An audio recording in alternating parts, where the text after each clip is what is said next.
Ringo Starr never walked into the Beatles as a fourth brother. He walked in as the replacement everyone assumed was disposable. He kept smiling under the stage lights, while headlines mocked him as the luckiest drummer alive, and insiders quietly questioned whether he truly belonged. Even inside the band, one bandmate treated him like a hired hand, and a calculating outsider turned their brotherhood into betrayal. Now, after decades of silence, Ringo has finally revealed the names he could never forgive. Number 1. The past that made the Beatles reject Ringo. Ringo's anger didn't start in Abbey Road. It started in a hospital bed. In wartime Liverpool, the young Richard Starkey spent more time sick than in class. First peritonitis, then tuberculosis. He lost years of school, fell behind other kids, came out of the hospital quiet, shy, and with a permanent sense that everyone around him knew more than he did.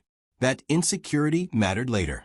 In the biggest band in the world, he would always feel like the one with the shortest resume. The drums became his escape. In local bands like Rory Storm and the Hurricanes, he wasn't flashy, but he was rock solid.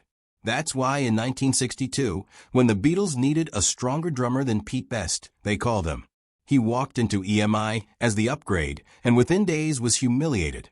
At the Love Me Do session, producer George Martin brought in session drummer Andy White because he wasn't sure the new guy was good enough. Decades later, Ringo admitted the sting never really faded. He said he went through hell personally because Martin had this Andy White session drummer, and he made Martin apologize every day. That was the first crack. He joined as the supposed savior, and the first thing the adults in the room did was quietly replace him on the single. The press didn't help. Headlines joked that he could only keep time. Critics called him the least talented Beatle, insisting he was lucky to stand behind Lennon and McCartney. Your first big hit, and the story is that you're only here because of your friends. Inside the band, the hierarchy was obvious. John and Paul wrote the songs. George was the frustrated third genius, trying to break through. And Ringo sang the novelty songs, played the steady beats, and made people laugh nothing more. When Brian Epstein died in 1967, and the band lost its steadying manager, the shy, good-natured drummer suddenly found himself caught between three powerful egos. And one of them, more than anybody else, made him feel small. Number 2, Paul McCartney. If ever there was one Beatle with whom Ringo constantly lost his patience, it was Paul McCartney. With Epstein gone, Paul stepped into the leadership void.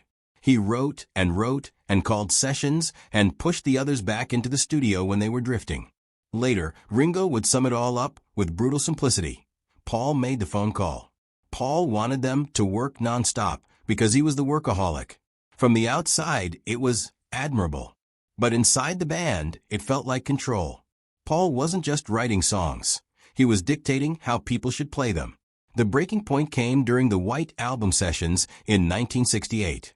Obsessing over minute detail, Paul had Ringo continually retry a simple drum pattern. Finally, McCartney sat at the kit himself to show him how it should be played. For a drummer who had already been replaced on Love Me Do, that moment was more than a correction. Confirmation he was optional. Ringo walked out. He left the band and disappeared for about 2 weeks while the others struggled on without him. Years later, he was still talking about the pain of being treated like a piece of equipment rather than a partner. If Paul didn't trust his drumming, what was he doing there? Paul's perfectionism kept the Beatles' standard sky high, but it also made the others feel like session musicians on their own records. To Ringo, who already carried the stigma of being the replacement and the least talented, having Paul literally take his seat felt like it was his worst fear playing out in real time. Yet this tension took an unexpected turn. The two men became, eventually, each other's last true link to the band. In 2015, Paul stood on stage at the Rock and Roll Hall of Fame and personally inducted Ringo as a solo artist, joking warmly as he welcomed him into the hall. More recently, they've toured together and shared stages, and McCartney called their bond very special. Number 3, John Lennon and Yoko Ono. The moment Ringo realized his leader was gone, everything changed. Nothing unsettled him quite so much as to watch John Lennon slowly disappear into someone he no longer recognized. For years, John had been the anchor of the band. Ringo admired him deeply, even when the arguments had become fiercest. When the others clashed, Ringo stood behind John like a steady shadow. But in 1968, something shifted. It was subtle at first, then overwhelming.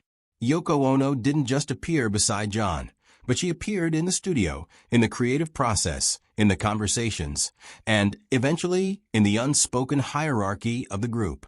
The Beatles had always operated as a closed circle. 4 voices, for opinions. Suddenly, there were 5 presences in the room, and only one of them seemed to matter. The atmosphere grew stranger with every session.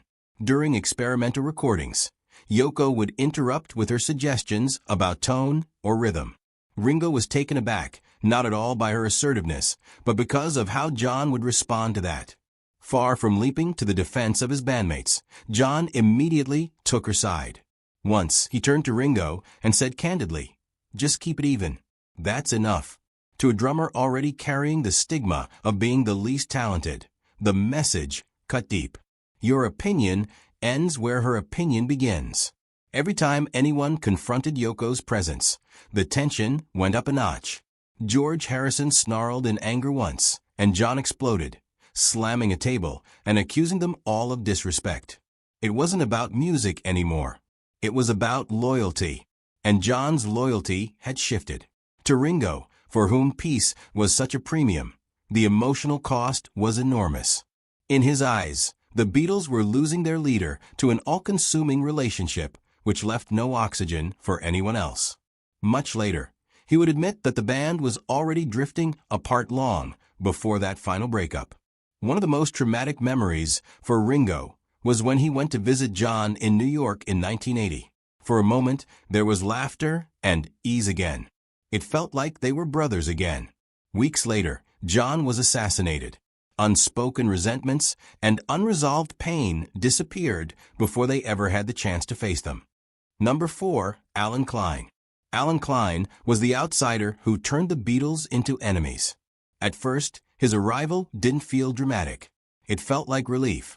With Brian Epstein gone and Apple Corps bleeding money, the Beatles were drowning in financial chaos. They were global icons who couldn't balance their own books.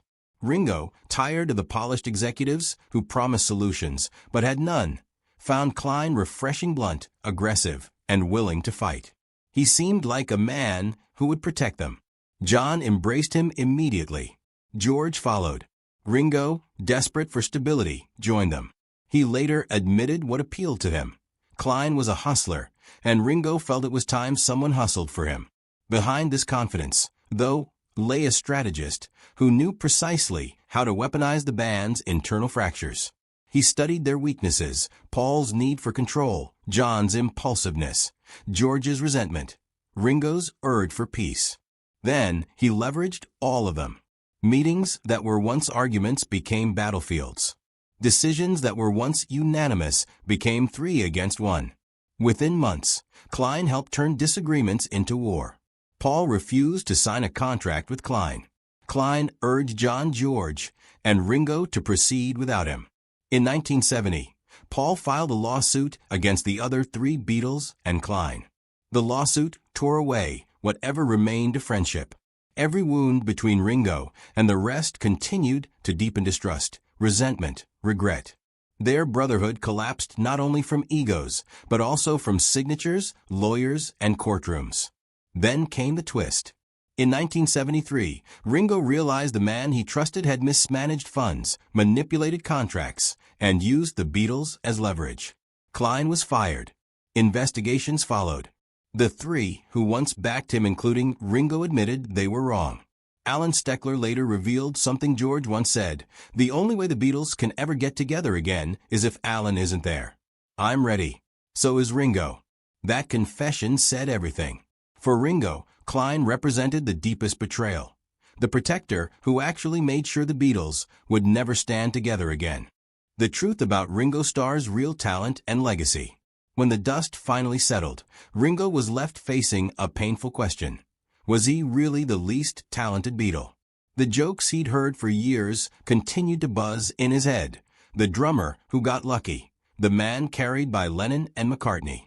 After the breakup, those words echoed louder because there was no band left to defend him. But time revealed what critics had missed. The same sessions where Paul grabbed his drum seat and John dismissed him were also the sessions where producers discovered he was the only Beatle who almost never drifted off tempo. George Martin, who once doubted him on Love Me Do, later admitted Ringo wasn't just reliable. He was the click track, the human anchor who kept the band together. Younger drummers who studied his playing found they couldn't replicate his feel. His style wasn't simple, it was unique. But as the years went by, that narrative flipped. His solo career yielded actual hits, and legends such as George Harrison, Eric Clapton, Bob Dylan, and Elton John invited him to play because his groove elevated their music, not out of some sense of nostalgia. Even Paul himself, the same man who used to correct his drumming, ended up inducting him into the Rock and Roll Hall of Fame as a solo artist. Today, his legacy isn't luck or simplicity. It's precision, feel, and endurance. He wasn't the least talented Beatle. He was the heartbeat, the steady foundation that let the others soar. And the more time has passed, the clearer it has become. Ringo wasn't the band's weakest link. He was the piece no one realized they needed until he proved it for half a century. Now that you have looked at the complete picture, for whom do you think Ringo felt the most resentment? Paul, John, or Allen Klein?